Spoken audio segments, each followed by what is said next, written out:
حضرت ابراہیم علیہ السلام کا طریقہ ہے قربانی. حضور نے ان کا طریقہ بیان کیا. اگر سال کے بعد قربانی دینا ان کا طریقہ ہے تو سارا سال غریبوں کو روٹی دینا بھی حضرت ابراہیم کا طریقہ ہے. سارا سال غریب کی نوکری کرنا یہ بھی حضرت ابراہیم کا طریقہ ہے. بھوکے کو کھانا کھلانا یہ بھی. میرے مصطفیٰ کریم سید عالم صلی اللہ علیہ وسلم سے صحابہ نے پوچھا حضور بہترین مسلمان کون ہے؟ بہترین مسلمان تو حضور نے فرمایا جو سلام لینے میں پہل کرے اور غریب کو روٹی کھلانے میں سب سے اچھا ہو, وہ بہترین مسلمان ہے, زبردست مسلمان. ہمارے ہاں دعوتیں ہوتی ہیں تو امیروں کی, افطاریاں تو امیروں کی, اور میرے مصطفیٰ کریم علیہ السلام نے فرمایا بدترین دعوت ہے جس میں امیر بلائے جائے غریب نہ بلائے جائے. وہ بدترین دعوت حضرت ابراہیم کا طریقہ رہا ساری زندگی مہمان نوازی. اور دوسرا ان کا مزاج تھا, اللہ سے پیار ہو گیا تھا نا.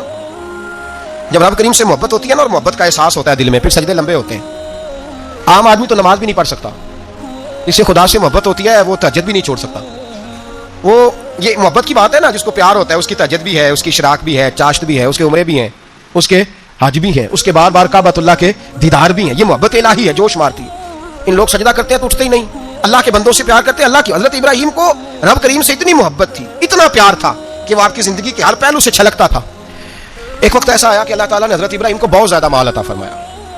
اتنے اونٹ گنے نہیں جاتے, گائیں اتنی زیادہ کہ شمار نہیں ہوتی, بکرے بکریاں اتنی زیادہ کہ شمار, بہت زیادہ مال اللہ نے عطا فرمایا. اور ابھی کچھ عرصہ پہلے آپ پیچھے جائیں نا تو جو لفظ مال تھا وہ روپے پہ تو بولا ہی نہیں جاتا تھا, وہ جانوروں پہ بولا جاتا تھا. بہت زیادہ مال اللہ نے دیا, بکریاں, گائیں, اونٹ, بیل, بڑا کچھ. تو رب کریم نے فرشتوں سے فرمایا کہ واتخذ اللہ ابراہیم خلیلا, ابراہیم میرا دوست ہے. تو فرشتے کہنے لگے یا اللہ جسے اتنا کچھ دیا جائے اس نے دوست تو بننا ہی ہوتا ہے, نوازا ہی بڑا ہے, اتنا مال, اتنے کھیت کھلیان, اتنا کچھ. اللہ کریم نے فرمایا جاؤ آزمائش کر لو, امتحان لے لو. فرشتہ امتحان لینے پہنچ گیا. حضرت ابراہیم کے جانور چر رہے ہیں چراگاہ میں, حضرت ابراہیم بھی ہیں, غلام بھی ہیں, بہت بڑا ریوڑ ہے. آپ تشریف فرمائیں. ایک فرشتہ آیا تو کھیت میں چھپ کے بیٹھ گیا اور بلند آواز سے کہنے لگا سبحان اللہ والحمد للہ ولا الہ الا اللہ واللہ. یہ تسبیح بڑی پسند ہے, محبوب نے ان کی فضیلت بیان کی. اب وہ حضرت سیدنا ابراہیم علیہ السلام کھڑے تھے تو وہ کھیت میں بیٹھ کے تسبیح پڑھنے لگا سبحان اللہ والحمد للہ ولا الہ الا اللہ. حضرت ابراہیم کہنے لگے یہ میرے رب کا نام کون لے رہا ہے, بڑی اس کی میٹھی آواز ہے, بڑی کون ہے. ڈھونڈنے لگے, گھومتے گھومتے اس کے پاس چلے گئے. فرشتہ انسانی شکل میں, تو میرے رب کا ذکر کر رہا تھا. اس نے کہا میں ہی کر رہا تھا. فرمانے لگے یار ایک دفعہ پھر نہیں کرتا. تو کہنے لگا ابراہیم پہلے تو میں اپنی مرضی سے کر رہا تھا, تو کہتا ہے تو پیسے لگیں گے, پیسے ہیں تو کر دیتا ہوں. حضرت ابراہیم کہنے لگے بول تو کیا لے گا, میرے اللہ کا ذکر سنانے کا کیا لے گا. کہنے لگا جتنی بکریاں آپ چلا رہے ہیں ساری دے دے تو میں اللہ کا ذکر سنا دیتا ہوں. اور آپ نے فرمایا بس جا تیری ساری ہوئی, میرے رب کا ذکر سنا. اور پھر شروع ہو گیا سبحان اللہ الحمد للہ ولا الہ الا اللہ واللہ اکبر. حضرت ابراہیم علیہ السلام کیف میں, یار پھر ذرا سنا, نہ علما وچ پھسا سانو, تو یار دی گل سنا سانو, ذرا دوبارہ سنا. میں پھر سنایا, ایک دفعہ پھر کہا. فرشتہ کہنے لگا بس جی آپ کے پیسے پورے ہو گئے. حضرت ابراہیم کہنے لگے چل ایک دفعہ اور سنا. کہنے لگا پیسے لگیں گے, تو کیا لے گا. کہنے لگا گائیں بھینسیں ساری میری. فرمایا بس یار اتنی قیمت, تو سنا صحیح, سارا کچھ ہی تیرا. پھر شروع ہو گیا سبحان اللہ والحمد للہ ولا الہ الا اللہ واللہ اکبر. گائیں دے دیں, بھینسیں دے دیں, وہ ذکر سناتا ہے. حضرت ابراہیم کبھی مچلتے ہیں, کبھی روتے ہیں, کبھی آہیں بھرتے ہیں. تو میرے رب کا نام لے رہا ہے, ذرا پھر سے لے, کیف جاری ہے. کہنے لگا بس بھائی. حضرت ابراہیم فرمانے لگے تو اور لے لے جو لینا ہے, مجھے ذکر سنا. اس نے کہا ابراہیم بکریاں میں لے چکا, گائیں بھینسیں میں لے چکا, اونٹ رہ گئے, سارے لے لوں گا پھر ذکر سناؤں گا. فرمایا جا تیرا ہوا تو ذکر سناتا رہ, میں دیتا ہوں. دے دیا, کچھ دیر ذکر کیا تو اب خاموش ہو گیا. حضرت ابراہیم خلیل اللہ علیہ السلام فرمانے لگے ذکر سنا. کہنے لگا ابراہیم اب تیرے پاس دینے کو کیا ہے, ہر چیز تو میں لے چکا. آپ فرمانے لگے یہ گائے بھینسیں بکریاں چلانے کے لیے تجھے کوئی نوکر ملازم بھی تو چاہیے نا, تو اس طرح کر مجھے رکھ لے, میں روٹی نہیں مانگوں گا, کھانا نہیں مانگوں گا, تو اللہ کا ذکر سناتا رہنا, میں تیرے جانوروں کی نوکری کرتا رہوں گا. حضرت ابراہیم علیہ السلام نے جب یہ کہا نا, فرشتے کی آنکھوں میں آنسو آ گئے. تر دامنی پہ شیخ ہماری نہ جائیے, ہم دامن نچوڑ دیں تو فرشتے وضو کریں. فرشتہ رو پڑا اور کہنے لگا ابراہیم مجھے سینے سے لگاؤ, آپ واقعی اس قابل ہے کہ اللہ آپ کو اپنا دوست بنائے, واقعی اس قابل ہے کہ رب آپ کو اپنا. حضرت ابراہیم علیہ السلام کا خدا سے محبت کرنے کا نرالا انداز. اور میرے بھائی یہی محبت انہیں میرے مصطفیٰ سے بھی تھی. ایک نبی گھر بنا رہا ہے, دوسرا بنوا رہا ہے. حضرت اسماعیل علیہ السلام پتھر اٹھا کے لا رہے ہیں, جناب ابراہیم بنا رہے ہیں. جب خانہ کعبہ بن گیا تو کہنے لگے ربنا وابعث فیہم رسولا, اے اللہ اب اسے بسانے کے لیے اپنا آخری رسول بھی عطا فرما. نبی پاک فرماتے ہیں میں دعا ہوں حضرت ابراہیم کی. یہ قربانی حضرت ابراہیم کا طریقہ ہے. حضور نے اگرچہ نبی پاک کی اپنی سنت تھی, یہ بھی کہہ سکتے تھے سنتی و سنت ابیکم ابراہیم, میری سنت ہے اور تمہارے باپ ابراہیم کی سنت ہے, یہ نہیں فرمایا. جب صحابہ نے کہا قربانی کیا ہے, فرمایا سنت ابیکم ابراہیم, یہ تمہارے باپ ابراہیم کی سنت ہے. ہر صاحب نصاب پر قربانی واجب ہے. جو زکوٰۃ کا نصاب رکھتا ہو اس پر قربانی واجب ہے, یعنی ضروریات سے زیادہ اتنے پیسے, جتنے پیسوں سے زکوٰۃ فرض ہوتی ہے اتنے پیسے جس آدمی کے پاس قربانی سے پہلے آ جائیں اس آدمی پر قربانی کرنا واجب ہے. بکرا, چھترا, دمبا 1 سال کا,